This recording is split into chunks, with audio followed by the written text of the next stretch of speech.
Undeva, într-un loc de poveste, unde marea o casă avea. Undeva, într-o lacrimă este jurământul etern, el și ea. Undeva, într-o taină celestă, unde moartea nu poate vedea.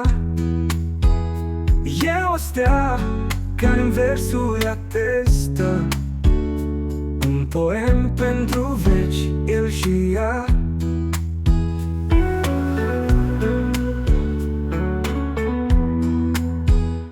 Undeva, primăvara renaște, unde timpul nu poate ședea. Un pion magistral recunoaște două note, atât el și ea.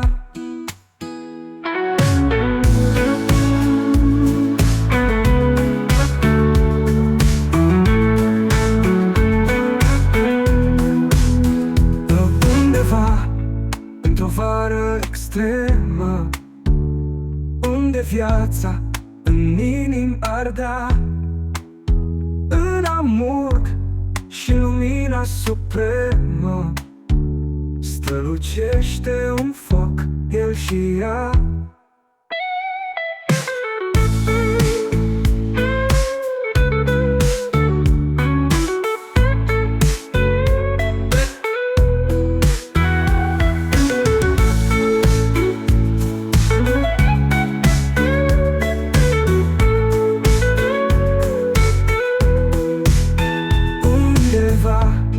Într-o toamnă de sânge, unde cerul în trupuri cădea, veșnicia se închină și plânge, prescriind un regal, el și ea.